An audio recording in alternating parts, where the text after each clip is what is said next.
do. All right, so we just got finished watching A Streetcar Named Desire, starring Vivian Lee, Marlon Brando, Carl Malden, and who played Stella? Anyway, old black and white movie that I hadn't seen in quite a while, and that my cousin Cassie, say hi Cassie, has never seen. So we watched it. We just finished it, and let me see what's the name of the woman that played Stella. You could hold on. Let me get to the page for you. Hold on. Kim Hunter. Kim Hunter. Yeah. Did they win any? Awards. They won the Academy Award for Best Actress in Leading Role in 1952, Academy Award for Best Actor in a Supporting Role, 1952. For Carl Madden. Carl Madden. Carl Malden. Sorry. Malden. Mm-hmm. Whatever. Academy Award for Best Actress in Supporting Role was Kim Hunter. Mm-hmm. Stella. And then we have the BAFTA Award for Best British Actress is Vivian Lee. Okay. Marlon Brando won the Best Actor? No, Carl did. That was Best Supporting. Nah. So, no, he didn't win it? It doesn't say it on here. Let me see. He may not have. Well, he played... Okay, let's not tell the story before we get ready to tell the story. So this was in 1952, right? I suppose so. Streetcar Named Desire came out in 1951. It's a melodrama, and it takes place in New Orleans, in the Mardi Gras district. And it is black and white.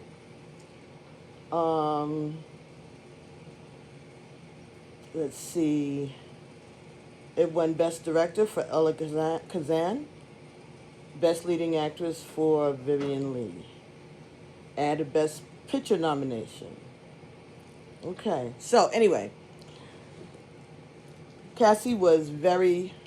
You tell you. Yeah, I'm very disgruntled because listen, when we first started watching it, I was really confused. I was like, I'm not really understanding what's going on. And then when I start to like pay attention and I'm looking at what's going on, at first when I first saw her character, Vivian Lee's character, Blanche, I thought she was quite annoying.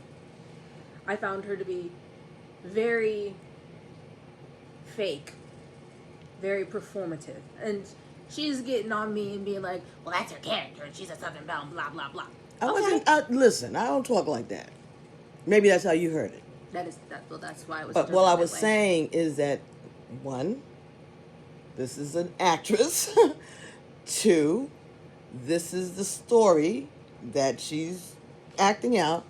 And I said she's really good because... She's being performative. She's irritating me. Because it's part of the story of the character itself. Yes. She's being over the top because Blanche is over the top. You know, she played the... Oh, that's why she got an award. But I was just like, this is something not right. It's just not right. It wasn't of God. She needed healing. So, and boy, howdy did she. So, my initial take on her was, this woman is very irritating. I'm not fooling with her. Then I see what this poor woman is going through. Oh, now she becomes a poor woman. She's still... Okay, you can be performative, you can be annoying, but if something bad has happened to you, I'm going to still be like, damn, that sucks. I do have empathy. Anyhow. Oh, and this is a generational difference that we're emphasizing here. Yes. I'm Gen Z. Anyway, whatever that is.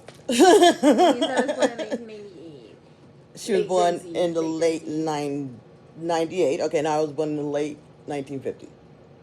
I was only in the 50s for 21 days. So most of my life has been in the 60s. So whatever that generation is. That's baby boomers, the end of the baby. Yeah, the end of the baby boomers. Yeah, the baby boomers is a long... Because Gen X is the 70s, right?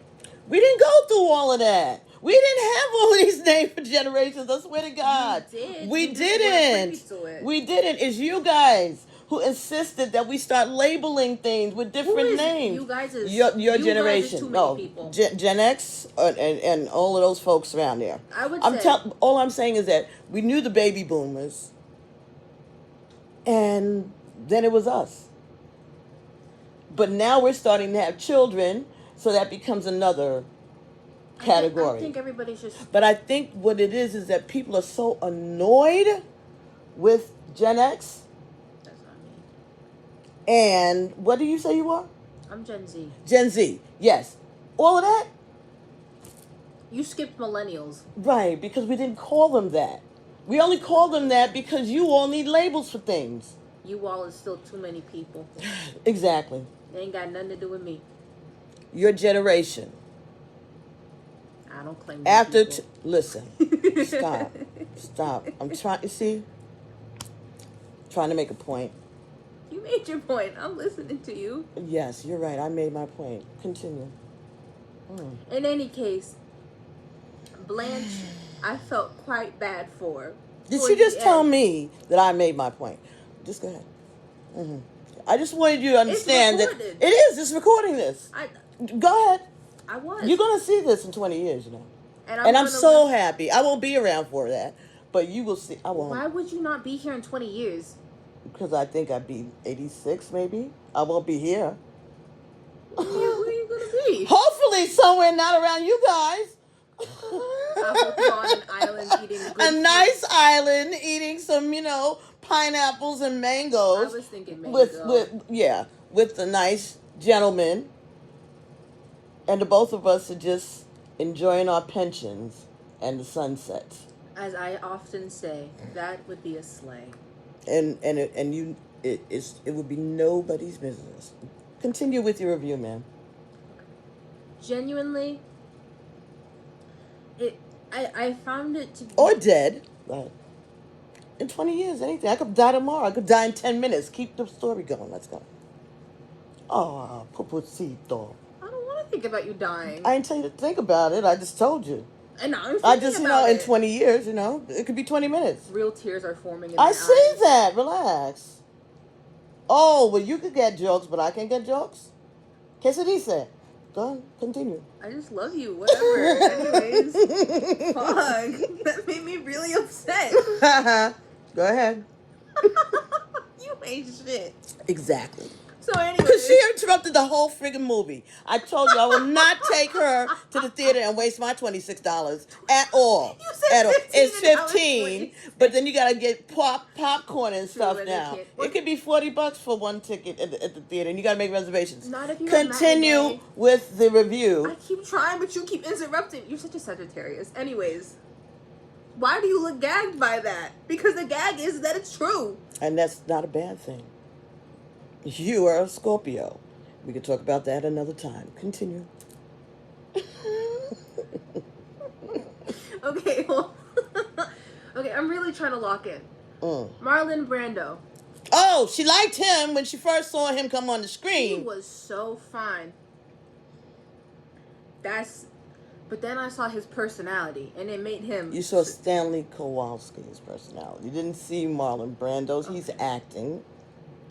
I saw Stan's personality. Yeah. And it was giving... It was giving, I vomit. I called the cops. I hope we got the sound up and all that. I hope so, too, because this is going to be a hoot. A hoot. Go ahead. A hoot. Oh, God. Suck it. Okay, I guess it was... We'll find out. I can connect it. Anyway. Proceed. Marlon Brando's character... Marlon Brando as a man himself, so fine. Marlon Brando's character in that movie... Stanley. Stanley. Kowalski. Ain't shit. Ain't never been shit. Awful. Yes. Deplorable human being. Deplorable human being. I wouldn't even spit on but this man. But he did have a great job, and he is a veteran. That's how him and Mitch knew each other. So At that time in New Orleans, It was okay to hit your wife. no, well, it was like that all over the place. Right. But what I'm saying is, he's deplorable just because he is. He's despicable. He's He's despicable. despicable. He only married. He thought he had a meal ticket. He thought he was going to get a meal ticket when he married Stella. Stella. But instead, that didn't happen that way. He has a living in the the red light district.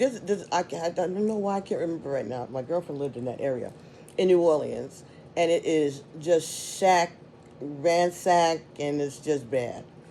And they have like a 1-bedroom apartment with maybe it's a 2-bedroom, but whatever it is, there's not enough privacy. There are no doors between the rooms. It's that French thing, but I guess the landlord took the doors off or whatever, so you can see from one room to another. So there's not a lot of privacy.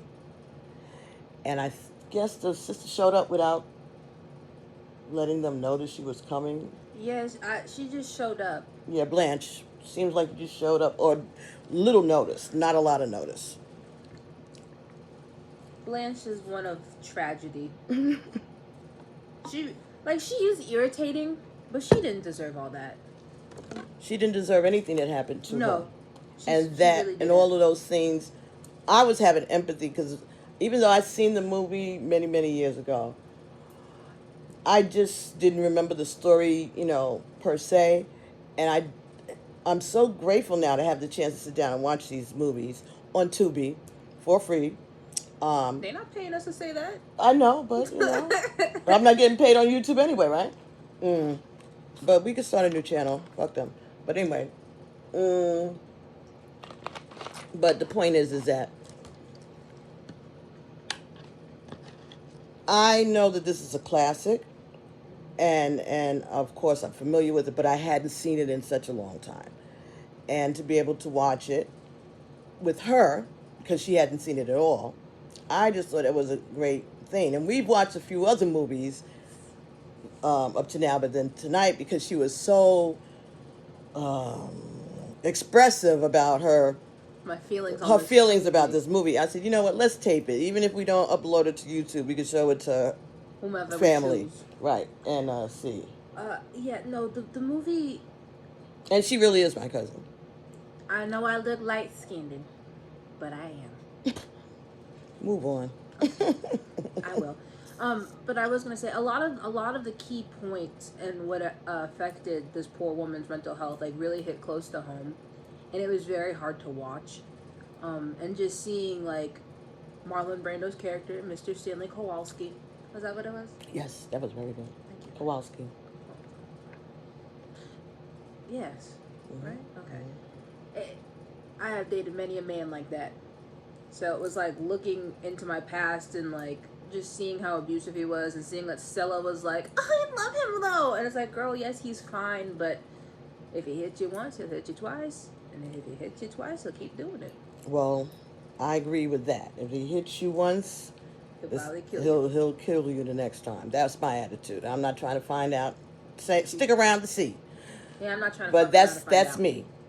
Everybody has their own path, and everybody has. I'm not judging, because I know women who will tell you, "Oh, leave your man," and as soon as their husband their man does the same thing or worse to them, they ain't got nothing to say. They're right there. They're right there. To them no. So that's how come. Right. Everybody wants to judge how another person reacts to whatever disrespect that comes towards them, but we don't know how we're going to act until it happens to us. And that's why I have empathy, and I'll tell a woman not to stay with a man that abuses her, but if that's her choice to do that, I'm not going to stop being her friend because of it. But I'm not going to tell her to go back to anybody to hit her or, abuse her in any way like that, or got her hooked on drugs. I'm not going to do that. But if that's what she chooses to do, I'm not going to stop being there for her. That's me. On the other hand,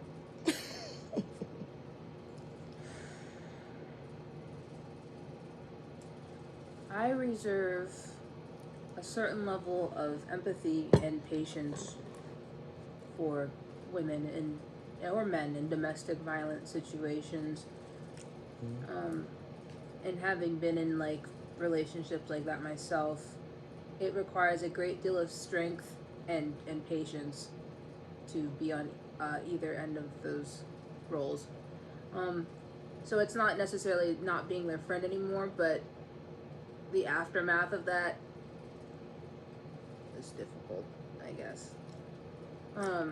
Well, I've been around enough of these situations also to know that there are two sides to every story and that the truth lies somewhere in between sometimes. And unless you sort yourself, It was just you know, that's just what I've come to know after knowing people and working in the facilities and hearing the stories and stuff like that. People, you know, things happen, and people say things that they shouldn't say, do things that they shouldn't do. right. You know. Stan's character was Mhm. just cruel, just blatantly, Throughout. unabashedly cruel. Throughout.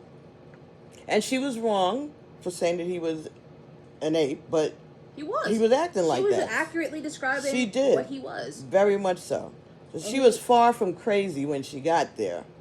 She was a little delusional, but she was able to pick him out in 15 minutes. And he was able to pick her out too. Yeah. Yeah, because he was looking for A meal ticket. a meal ticket because they obviously came, the sisters, Blanche and Stella, came from money. And he knew about that, and he seduced her, and they fell in love, and they got married. And I guess, Trapped her with a baby. well, she got pregnant. You didn't trap her with a baby. There was no birth control back then. You fuck, you get pregnant. You're married. Really? Yeah. All they had was condoms, maybe a diaphragm. 1951. When was the pill introduced? In the 60s. Yeah, and you had to be married, and your husband had to sign a permission slip for you to get it. Oof, yes. That's how come you see people with, like in the 50s and 60s, a bunch of kids like da-da-da-da-da. That's what it was. I was about to say something and you would have given me that look, but I was about to be like, I would have just thought that they were Catholic. Or Jewish. I'm a Jew.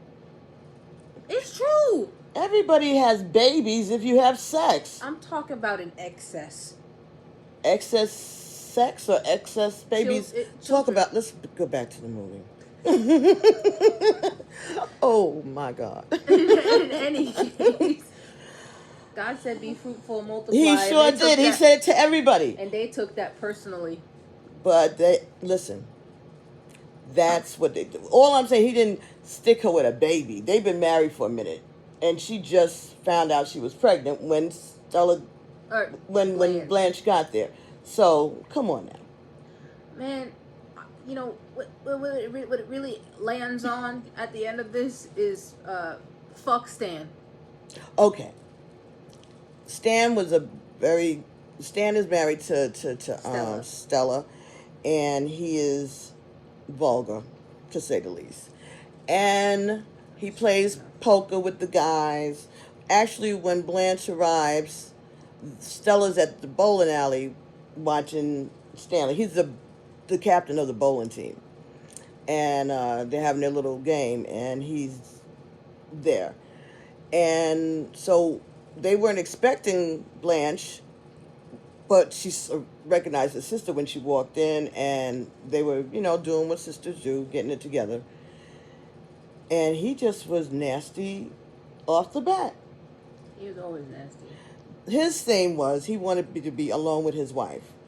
And because they only had the one bedroom and there's a curtain between the bedrooms, there's two bedrooms, but there's curtains, not doors, he can't get his freak on, as he referred to it, the colorful lights.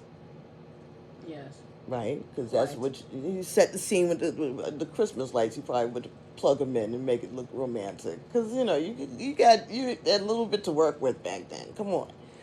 Lucky that had electricity. And so he didn't have any privacy with his wife, and the baby was coming soon.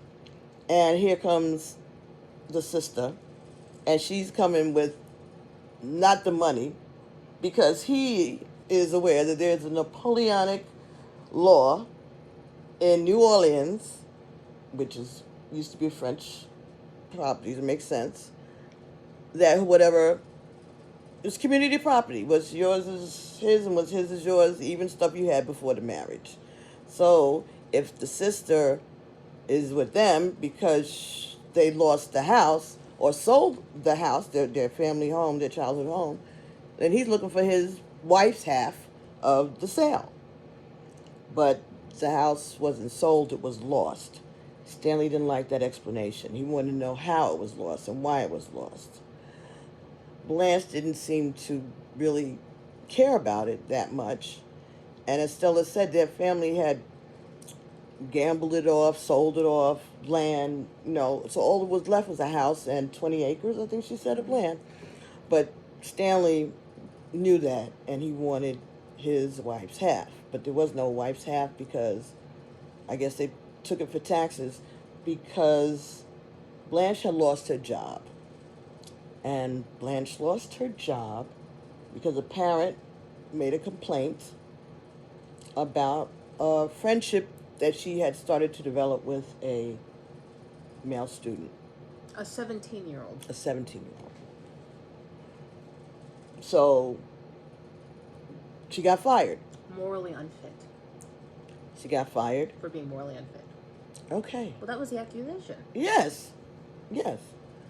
So now, she didn't tell her sister that she got fired. She said she just took early retirement. But Stanley does his diligence and gets all of the information about all the tea on his sister-in-law, all the stuff that she didn't want anybody to know. And he brought it to the man who was pursuing her. The guy, one of his friends, Mitch, who had taken a liking to her. And at this point, they were going to get married. His mother was very sick, and him and Blanche had gotten very close and acquainted, and she confided things in him, and he confided things in her, and they had decided that they each needed somebody.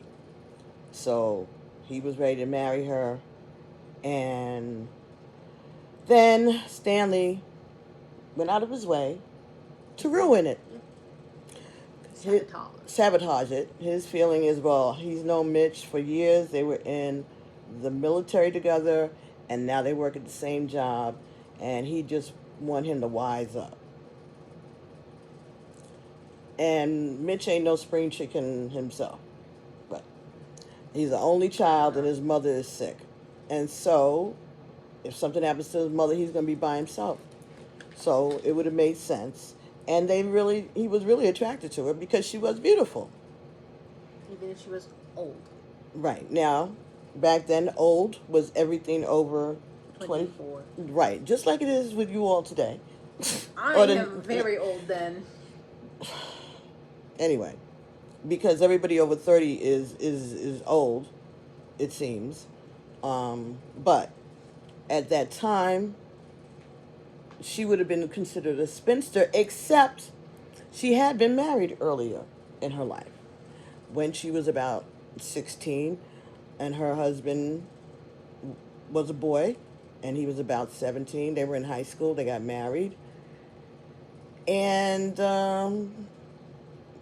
for some reason, they had an argument or something, and she insulted him on the dance floor.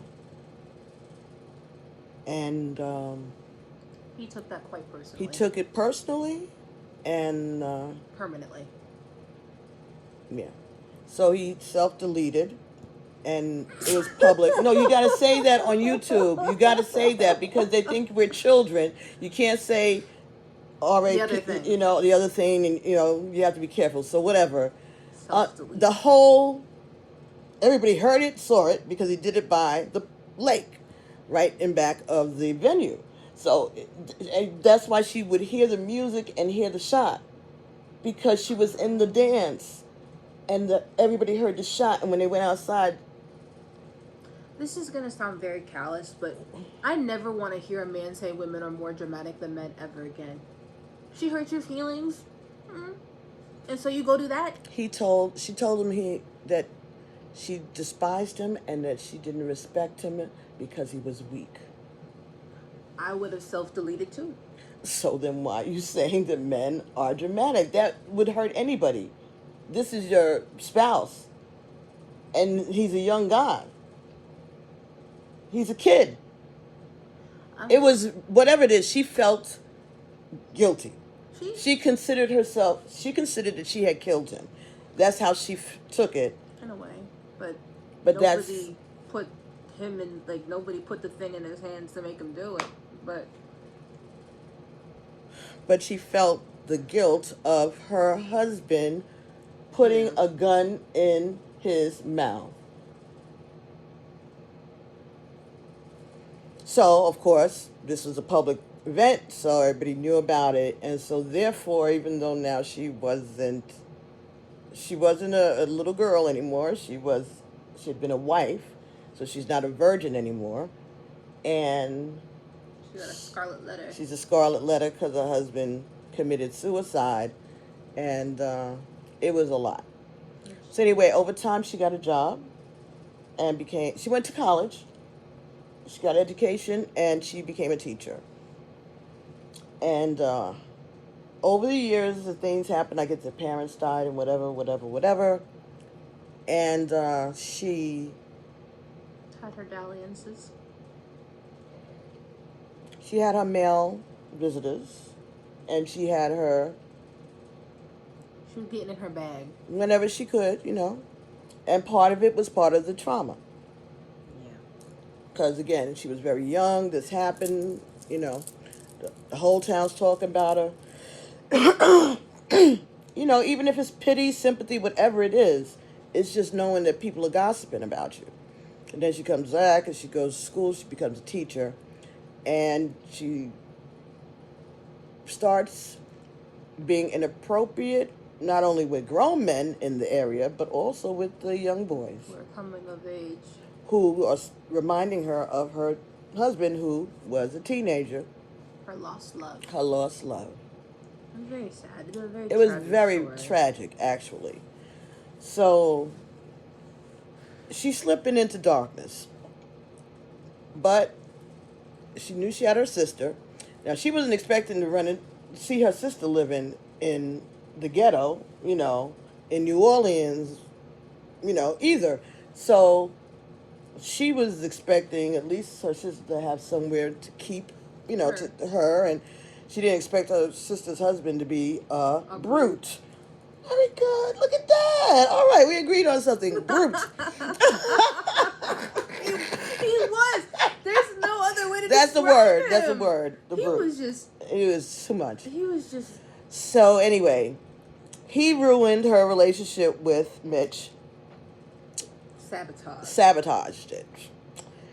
And he told her sister all of her secrets that she didn't know. All her tea. Spilled it. The sister didn't want to hear it, but at this point she's pregnant and she's showing, because that means that she's been there a few months now. Yeah. And Stanley's a brute, as we said, and he pushed around Stella, and Stella started to go into labor. Yeah, because he was very aggressive with her.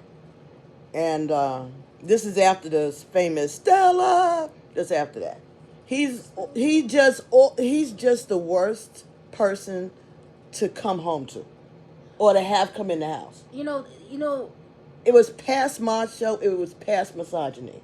It was brute. It was just Neanderthalish. Neanderthalish. Yeah, it was. Yeah, caveman. That's what. Blanche told her. She said, "I would call you a Neanderthal, but that would be insulting to the prehistoric men who came before you."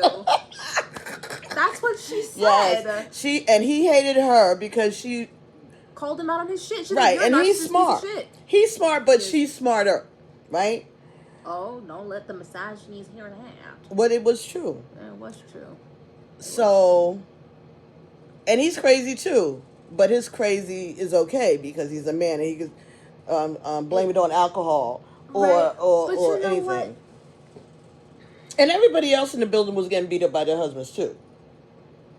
The women are screaming, and then an hour later they're laughing and giggling with these men, and that really annoyed the heck out of. It really fucking did. You can bleep that out. It really did, because it's like, oh, it's just the cycle of abuse, and like having been in that cycle myself, and then like seeing it, I'm like, I can't believe I looked that dumb.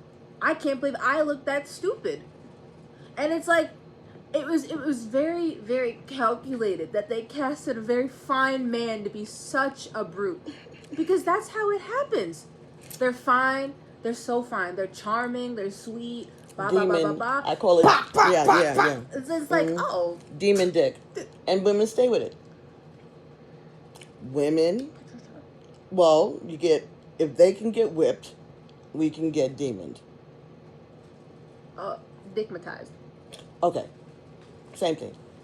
Yes. It's warlocks. But whatever it is what it is. And also, as I was mentioning, at that age, at that time, to be a woman over 20 that didn't have a husband, and remember there were no, if you're married and you have a baby and you leave your husband, now you got more problems, right? Yeah. Back then, and it was a big decision for women to leave their marriages once you got married, and there were no. You weren't supposed to beat your wife, but then nothing happened to you when you did. The cops would take you for a walk, or tell you to separate for the evening, and the cycle continued. It would continue, but the cops were beaten with their wives too. So, moving on. So, what happened that really? What made you start to feel some empathy for Blanche? At what point? There were certain characteristics of hers that, like, I really, like, reflected and, like, resonated within myself, things I've had to work through. And it just made me feel very badly. And it would really, when she was monologuing, like, her story. But the thing I think that really affected me the most and impacted me the most was Mitch didn't come to dinner when he was supposed to, because it was the same day that Stanley told him all of her business that he had no business sharing. And it was her birthday. Oh, it was her birthday. It was her birthday, and she was expecting Mitch to come, and Blanche had baked the cake. Because they were planning on getting married. Right. And what really impacted me, and this is why I started to really have the empathy for her, was that he didn't show up until much, much, much later, after Stanley had hurt his wife and went and took her to the hospital. And Mitch comes over. He seemed drunk, but he could have just been angry. That was my impression, that he was drunk. But he could have just been angry, and he was, like, saying all these things to her that was very hurtful. He told her that she wasn't clean enough to bring home to his mother. He said that after. But she had, like, he had thrown out all these baseless accusations towards her. True, yes. But he didn't know that. And so she admitted to it. She came clean. She was 100% owning her shit. She was like, yes, I did this. Yes, this is what I did. And this is me. And he tried taking advantage of her, and then told her that she wasn't clean enough to bring home to his mother. And just like a level of vulnerability that and strength and courage that it took for her to even say all that, because now she's being called out and put in the hot seat, like, oh, you did this, and this, and this. And he's like, I could handle you not being young, but you didn't tell me this, and this. He said, I thought you were straight, meaning that she had been celibate all the time since her separation, since her husband had died. permanent separation. Right. Right. But so, first of all, you know what? I'm not gonna even say Right. it on camera. This is the 50s.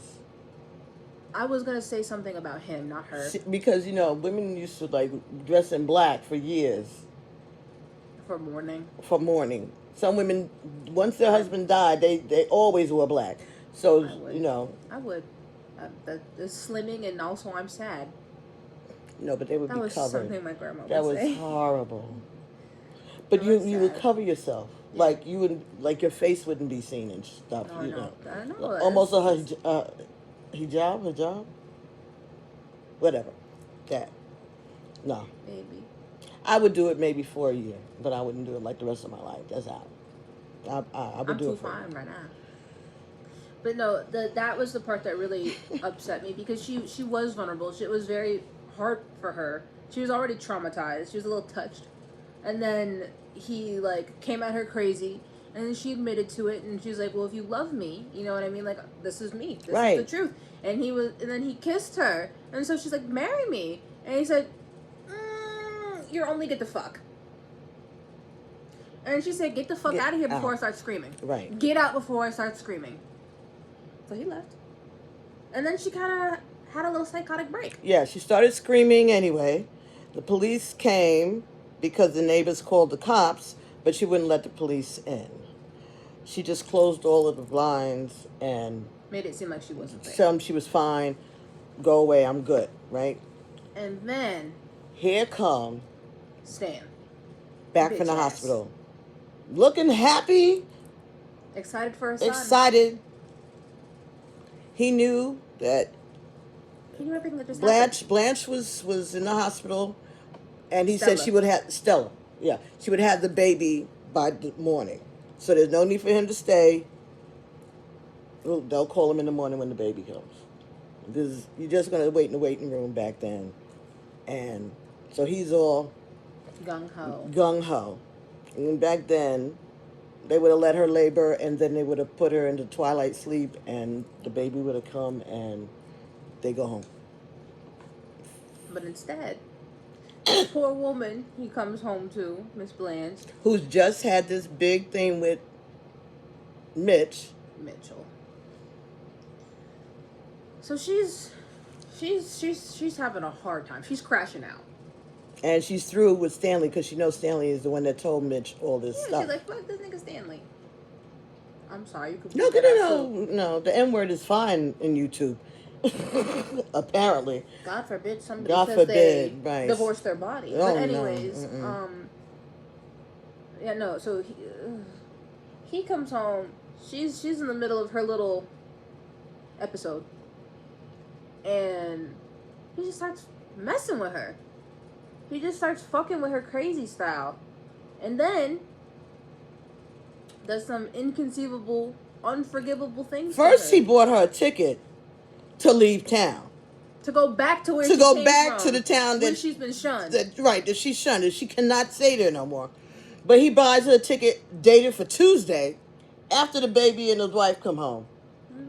And she could hit the streets. It's already bought. So now she's really spiraling out. Her man breaks up with her because her past came back to haunt her. She's already living with this abusive man and watching her sister be abused and manipulated by this man. She's traumatized. Completely. She feels like she's going to be forever alone because of her circumstances. And all this on her birthday, mind you. And then, to wrap this all up, he essays her. In his house, his wife is in the hospital. In their bed. In his special silk pajamas. Yes. That he wore on his wedding night. Yes. He had on his special silk pajamas because he was going to wake up in the morning and rip them off because his son was born. As soon as the hospital calls. Yes, he could. And instead, he essayed her. His sister-in-law. And then she told the sister when she got Stella. She told her what happened. And she didn't believe it. And Stella didn't believe her. And they called the crazy house on her. They called the insane asylum to come pick her up.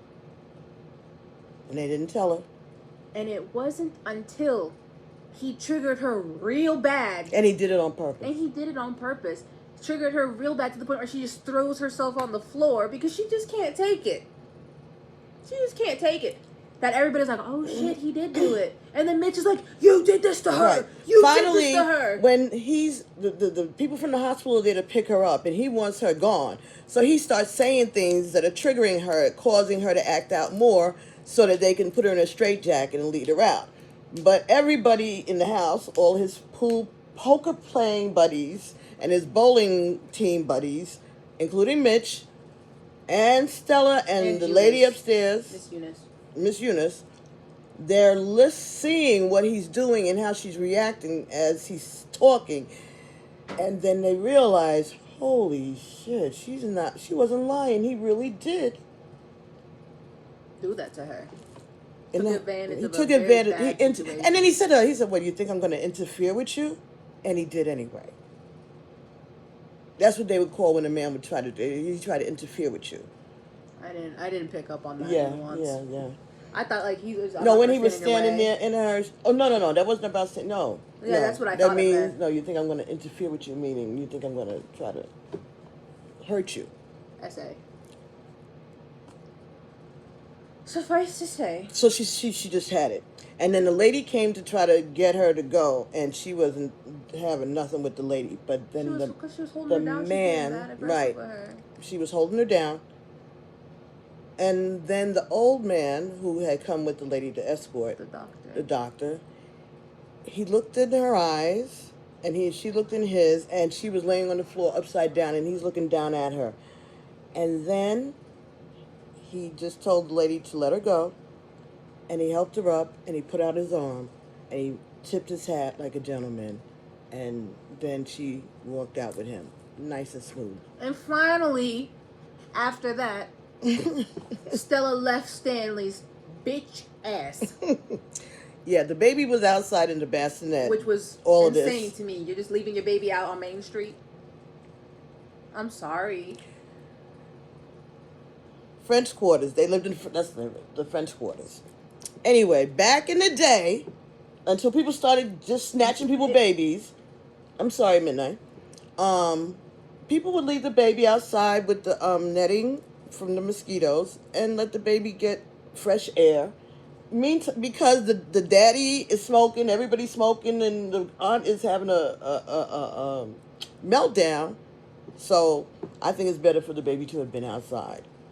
Avoid all that. And so after the hospital took Blanche away, Stella picked up her baby and said, and now meantime, Stanley is calling for her. And she said, I'm not going back this time, never, ever again. Because she realized that her sister wasn't lying and that her husband ain't shit. Right, because he really only married her for the money that he thought she would get whenever that house was sold. It makes me think of the marry a man, or be with a man who you think is fine, because even when you have disagreements, you can't stay mad at him for long because he's fine. And that's what Stella did, because she wasn't thinking with her brain. Well, she didn't want to end up alone and being a spinster, as they would call it. I don't know. Spinsters seem to, vibe out. They got a cat. They have their hobbies. They have peace. Fine. Be celibate. See how that goes for you. Anyway, what would you rate this movie? A 1 out of 10. Let's do that. 1 out of 10. 10? Mm-hmm. 10 is the best, right? Yeah. 1 is the... I'll give it an 8. An 8. It was very well written, very, very captivating. Mm-hmm. And it was very good storytelling because it left an impression on me that had me reflect on my life and some of the things I've been through. And it's very unfortunate that it's a cycle that's persisted throughout different generations since the dawn of time, I guess. Yes. So it was very, very impactful. It was tragic. It was heartbreakingly beautiful. It was a very bittersweet thing to watch. Mm-hmm. Midnight's eyes freak me out. It's called life. Shit happens. The way she was looking at me, she looked like a person behind her face, and I did not like that. She looked at me like this. She didn't like what you said about Stella. Was your name Stella in a past life? See, she looking at me, bro. She's looking at me crazy. She looking at me crazy. Were you Stella? Look at it. Hey, Midnight. Were you Stella? Can we see Midnight? Midnight already had her own video this afternoon. She's good. Is she? Yes, because No, she was every time we say sleeping. Stella, she keeps looking over here. Her eyes get big. Maybe she could. Maybe she's a reincarnation of Vivian Lee No. or Kim Hunter. No. You never know. Because didn't I talk about, you said the girl's name was Tara, and I said Tara is the name of the plantation that Vivian Lee played Scarlett O'Hara on. I love Dr. Abados. I know you're never going to see this, but I just want you to know that you were my English teacher. Well, you know that part. But you impacted me so much, and I will never, ever forget, like, anything that you taught me. It was so impactful. It was so beautiful. You taught me the Socratic method, and you really fed into my love for arguing in a constructive way. Oh, it's your fault. Well, we need to talk. Anyway. I love you, Dr. Abedos. I hope. I seen you blown up. Okay. Anyway, and I was going to be an English teacher. That's what I went to college for. Really? Yes. Okay. Just like Miss Vivian Lee and Miss Blanche. Miss Blanche. I've come to depend on the kindness of strangers. That was the end line of the movie. I've come to Depend on the kindness of strangers. Kindness of strangers. Well, that's where I'm at too. I have met a stranger. Okay. Thanks, everybody. And we'll talk to you all real soon. Peace.